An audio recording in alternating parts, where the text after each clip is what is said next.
السلام علیکم ورحمۃ اللہ وبرکاتہ۔ پیارے ناظرین، آپ دیکھ رہے ہیں ہمارا یوٹیوب چینل صوفی مہربان علی بریکنگ نیوز۔ دوستو، ہمارے اس چینل میں آپ کا استقبال ہے، سواگت ہے۔ اگر آپ نے ہمارے اس چینل کو ابھی تک سبسکرائب نہیں کیا ہے تو اس کو ابھی سبسکرائب کر لیں تاکہ آنے والی چھوٹی بڑی خبر آپ کو مل جایا کرے۔ اب چلتے ہیں دوستو ہم خبر کی طرف۔ یہ خبر افغانستان سے ہے۔ افغانستان کے پنجشیر علاقے میں ابھی تک طالبان ویرودھی لڑاکے موجود ہیں جن کو ٹریننگ کرتے ہوئے دیکھا جا سکتا ہے۔ طالبان ویرودھی لڑاکے طالبان شاسن سے الگ چھیتر پنجشیر گھاٹی میں طالبان ویرودھی لڑاکوں کے ٹریننگ کرنے کا ویڈیو سامنے آیا ہے جو سوشل میڈیا پر تیزی سے وائرل ہو رہا ہے۔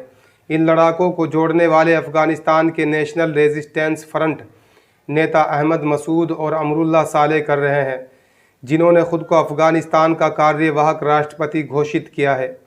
خبروں کے مطابق طالبان ابھی پنجشیر علاقے پر قبضہ نہیں کر سکا ہے۔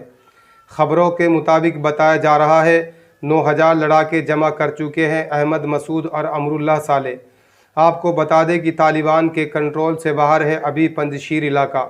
شاہ محمود کے بیٹے احمد مسعود پنجشیر گھاٹی میں 9000 لڑاکے جمع کر چکے ہیں۔ پروکتا نے بتایا کہ وہ سنگھرش کے لیے بھی تیار ہیں اور شانتی سمجھوتے کی شرط کے لیے بھی، جس میں سماجک انصاف اور سمانتا ہو۔ اب چلتے ہیں دوسری اور بڑی خبر کی طرف۔ یہ خبر غزہ فلسطین سے ہے۔ غزہ فلسطین میں اسرائیلی فوج کی فائرنگ سے 41 افراد زخمی ہو گئے ہیں۔ عرب میڈیا کے مطابق فلسطین میں بربریت کا سلسلہ ابھی تک جاری ہے، جس کے خلاف مظلوم فلسطینیوں نے غزہ پر پرامن کے ساتھ پردرشن کر رہے تھے، جس پر اسرائیلی فورسز نے فائرنگ کی۔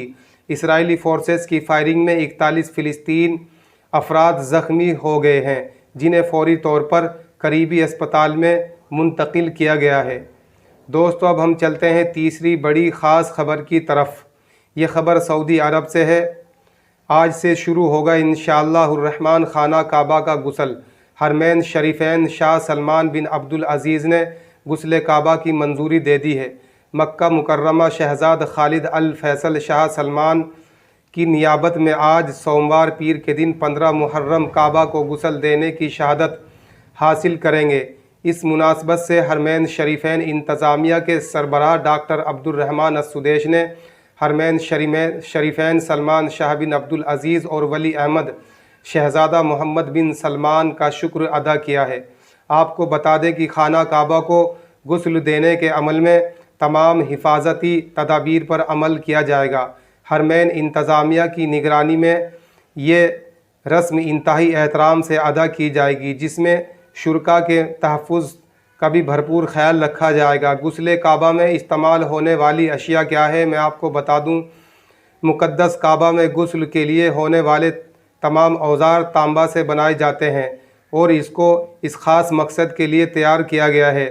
یہ اوزار متعدد آلات پر مشتمل ہے، جس میں 4 گیلن کا پیالہ اور اس کے گنجائش کے 10 لیٹر کی ہے، جس میں غسل کعبہ کے لیے عمدہ تیل، گلاب کا عطر، گلاب کا عرق جو زمزم کے پانی کے ساتھ ملایا جاتا ہے۔ دوستو، اب ہم چلتے ہیں، ہمیں جانے کی اجازت دیجیے۔ اگر آپ نے ہمارے اس چینل کو ابھی تک سبسکرائب نہیں کیا ہے تو اس کو ابھی سبسکرائب کر لیں تاکہ آنے والی ہر خبر آپ کو مل جایا کرے۔